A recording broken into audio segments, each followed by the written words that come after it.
વેડહારના deputy commandant Kaljibhai સોઢાનું ભવ્ય સ્વાગત અને સન્માન સમારોહ. સ્ટોરી રિપોર્ટ બાય માલશ્રી માતંગ નિરોણા. મારી જિંદગીની જે શરૂઆત છે સ્કૂલ ટાઈમથી જ હું લગભગ 1980થી કરી 1983 સુધી ગુજરાત કુસ્તીમાં ચેમ્પિયન રહ્યો છું અને મેં ઓલ ઇન્ડિયામાં પણ નેશનલમાં 3 થી 4 વખત પાર્ટિસિપેટ કરેલો છે. અને શરૂઆતથી મારી ઈચ્છા હતી કે ફૌજમાં દેશની સેવા કરવાનું તક મળે અને ભાગ્યમાં લખેલો હતો.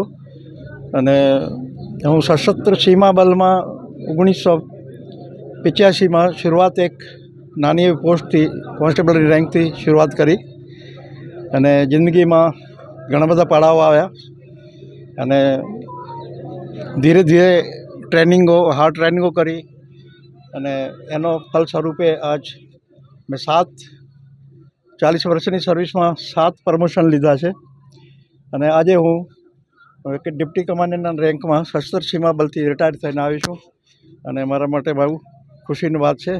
અને સાથે મારા પરિવારનો સહયોગ હંમેશા રહ્યો જ છે. અને શાયદ તમને ખ્યાલ હશે કે ગુજરાતના બહુ કમ જ ફૌજની અંદર હોય છે, છતાં પણ એ બહુ લાંબા સમય સુધી નથી રહ્યો. એનું પાછળનું કારણ મારા મોટા ભાઈ છે એ છે, કારણ કે અમને પરિવારની હંમેશા કોઈ ચિંતા જ નથી રહી, એટલે અમે લાંબા સમય સુધી નોકરી કરી અને આજ હું ડિપ્ટી કમાન્ડર રેન્કમાંથી રિટાયર થયો છું. મને ખુશી છે. જો જિંદગીની અંદર ફોર્સની અંદર અમે ઘણી બધી ડ્યુટીઓ કરી છે. કચ્છના પાકિસ્તાન બોર્ડરમાંથી બી કરી છે, પછી આપણા નેપાળ બોર્ડર છે, બાંગ્લાદેશ બોર્ડરમાંથી બી કરી, અત્યારે ભૂટાન બોર્ડરથી હું રિટાયર થઈને આવ્યો છું. અને કાશ્મીરની અંદર ચાહે આપણા અમરનાથજીની યાત્રા હોય, ચાહે લો એન્ડ ઓર્ડર હોય, હું પણ ઇલેક્શનો કરાવી છે. તો ચુનૌતીઓ ઘણી વખત આવતી જ, લેકિન હું એક કમાન્ડરના નાતે મારી ફોર્સને હંમેશા હોંસલો બળાવીને અમે ડ્યુટીઓ કરી છે. હવે નાની નાની ઘટનાઓ તો હાલ થતી રહેતી. પથ્થરમારો 1900 જ્યારે આપણો 376 હટ્યો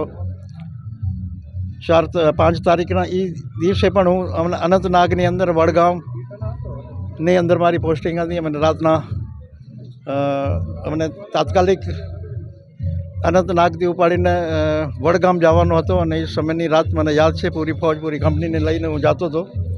તો ઘણી વખત રસ્તાની અંદર એટેક, બમના ધમાકા અને ગ્રેનેડોના વિસ્ફોટ થતા હતા, લેકિન ભાગ્યે અમને સાથ આપ્યો. કોઈ મારા કંપનીની ઉપર એવો કાંઈ એટેક વગેરે નથી થયો, લેકિન અમે બહુ ચુનૌતીઓને લઈને ડ્યુટીઓ કરી છે. ઇલેક્શન ડ્યુટીઓ બી કરાઈ છે, law and order B maintain કર્યો છે. તો હંમેશા ફૌજીની જિંદગીની અંદર તો ભાઈ ચુનૌતીઓ આવે છે, એની કાંઈ પરવા નથી કરતો કોઈ દી ફૌજી, અને એના પાછળની ચિંતા કરે. હમણાં સિંદૂરનો જે અમે બધા હાલત જોઈ રહ્યા છીએ સાહેબ, ત્યારે સર ફૌજીના મગજમાં સર શું માઇન્ડસેટ હોય છે સર? કેટલું ડટપણે વિચારવું પડે છે બધું સર? જો એક જુસ્સો, અમારી ટ્રેનિંગ એ ટાઈપની હોય છે. અમે પછી સિર્ફ અમને જ્યારે બંદૂક હાથમાં આવી જાય ને કંધે પર ચડી જાય તો દુશ્મન જ દેખાય, બીજો કંઈ દેખાય નહીં. પછી પાછળની ચિંતા અફસોસ કરવાની હોતી નથી. અને જ્યારે પણ અમારા સાથીને કાંઈ થાય તો જે બીજો સાથી હોય એને ઓર જુસ્સો ચડે અને ડટ કર મતલબ મુકાબલા કરની હિંમત આવે. સર્વિસ આજે પતાવી અને સર પાછા ફર્યા છો નિરોણા ખાતે સાહેબ, કેવું એક અનુભવ સર?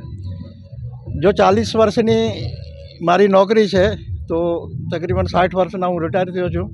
તો 20 વર્ષ તો મારો જીવન છે, એમાંથી 10 વર્ષ સુધી તો માણસ ને બહુ એટલી બધી સમજ નથી આવતી. 10 વર્ષમાં તકરીબન હું ઘરથી બહાર જ રહ્યો છું. ગાંધીનગર સ્પોર્ટ્સ હોસ્ટેલમાં મારો અભ્યાસ છે, તો તકરીબન હું ઘરથી બહાર જ રહ્યો છું. તો હવે જો એક દેશ સેવાનો તક મળ્યો તો એમાંથી પાછો વળીને હું સમાજમાં વાપસ મળ્યો છું. મને બહુ ખુશી છે.